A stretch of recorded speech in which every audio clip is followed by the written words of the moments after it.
Quick test. How long would it take you to read 25 reports on AI ethics before the caffeine runs out?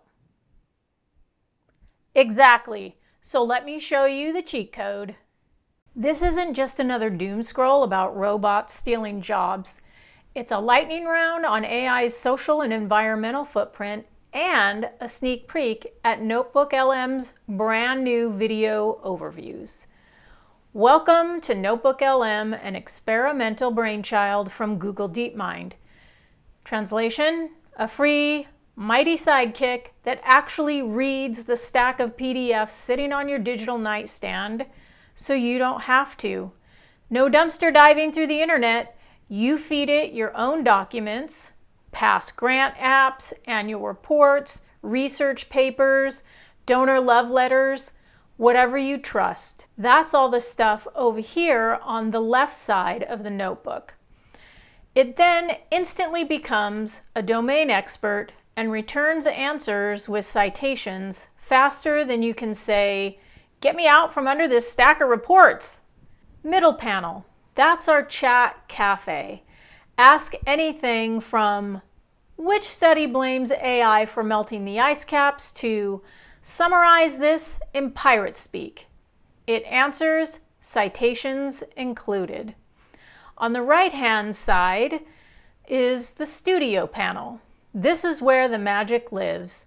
The audio overviews, one-click outlines, and today's headliner, video overviews. Think of it as Canva meets Cliff Notes meets Spielberg. NotebookLM builds a slide deck and scripts the narration in one go. So you can see on the left here, or actually you can see right here, that I've loaded 25 information-packed sources on AI bias, carbon emissions, and the ethics maze. PDFs, web links, and even a YouTube video. Then I hit the video overview button. That's this right here. I did it earlier because it takes a few minutes, so you can see that I've already created a video overview. But when you hit the button, boom, in just a few minutes, NotebookLM stitches everything into a crisp mini video that you're about to watch. It created the slides and it gave the presentation. So grab your popcorn, sustainably sourced, obviously. In the next few minutes, you'll see the good, the bad, the ugly when it comes to AI and its impacts. But what you are also about to see is AI taking a huge amount of data and turning it into a bite-sized presentation that's easy to understand with some visuals that make it more interesting. Ready to time travel through 25 documents in the span of a TikTok? Let's roll. Welcome to The Explainer. Today, we're diving into, one of the most polarizing topics out there right now, the future of artificial intelligence. So is AI our greatest invention, the thing that's going to solve humanity's biggest problems, or is it actually a really grave threat? Something that could concentrate power and just undermine everything we've built. The truly wild thing is, depending on who you ask, you get a completely different answer. I mean, even the experts are just deeply, deeply divided on this. And this question, from the AI lab Anthropic, really just gets right to the heart of the whole thing. See, it's not about whether AI is good or bad. It's about how do we make sure this powerful, kind of alien new intelligence actually serves our interests. It totally shifts the focus from just the tech itself to, well, our role in shaping its future. Okay, so let's start with the optimistic side of the coin. This is the vision of AI as this incredible, unprecedented tool for human progress. And look, we're not talking about some distant, far-off future stuff here. Proponents point to real-world things happening right now. I mean, predicting floods 7 days out, helping track wildfires, totally accelerating biological research with tools like AlphaFold. The argument here is that AI is already a massive force for good in society. And this quote, wow, it really captures the sheer scale of that optimistic vision. We're not just talking about making things a little bit better. The idea is that AI could literally help cure all diseases, solve our biggest challenges, and just unlock a whole new era of scientific discovery. But there is a really powerful counter-narrative to all of this. This other vision argues that, you know what? This whole conversation, it's not actually about progress. It's about power. And this really highlights a stark disconnect. On one hand, you have the promise of shared prosperity, right? This idea that a rising tech tide lifts all boats. But critics, like the AI Now Institute, they come back and say, hold on, the reality is pretty much the opposite. The benefits of all this productivity, they're flowing to a handful of giant companies, not to workers or the public. And a really clear example of this power dynamic in action is something called algorithmic management. Instead of being a tool that helps workers, it becomes a tool that's used on them. We're talking about heavy surveillance, tracking every move, setting performance rates, even firing people automatically. It's making work way more precarious and, frankly, a lot less safe. And this isn't some theoretical thing. This is happening. As this quote from the National Nurses United shows, real workers are already pushing back, hard. You've got nurses fighting systems that they say threaten patient safety. And we all saw the Hollywood strikes, where writers and actors fought to protect their jobs and their creative work from being devalued by AI. Okay, so nothing, and I mean nothing, illustrates this clash of visions better than the debate over AI's environmental footprint. It is the perfect case study. It shows you how the exact same technology can be viewed through two completely different lenses. So on one side of the debate, you've got these staggering numbers about the cost of just training an AI model. To get just one big model up and running can create over 500 metric tons of CO2.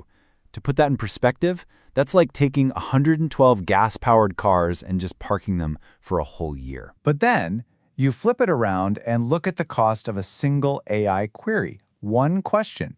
The carbon footprint there is tiny. I mean, minuscule. We're talking less power than a desk lamp sips. So, what gives? You have two completely different stories being told by the numbers. So which one is the real story? Well, this is where context is absolutely everything.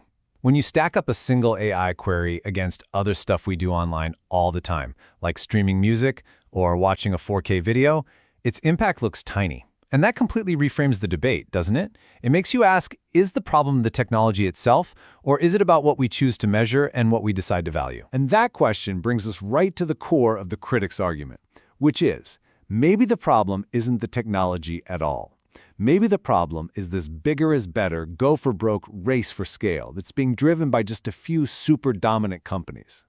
That massive energy use, maybe it's not an inherent feature of AI, but a direct result of this one specific corporate strategy. So when you have these two visions clashing so intensely, it begs the question, who gets to decide what happens next? Who gets to chart the path forward?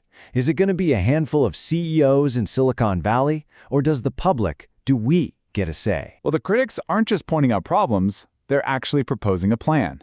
The AI Now Institute, for instance, lays out this pretty clear roadmap.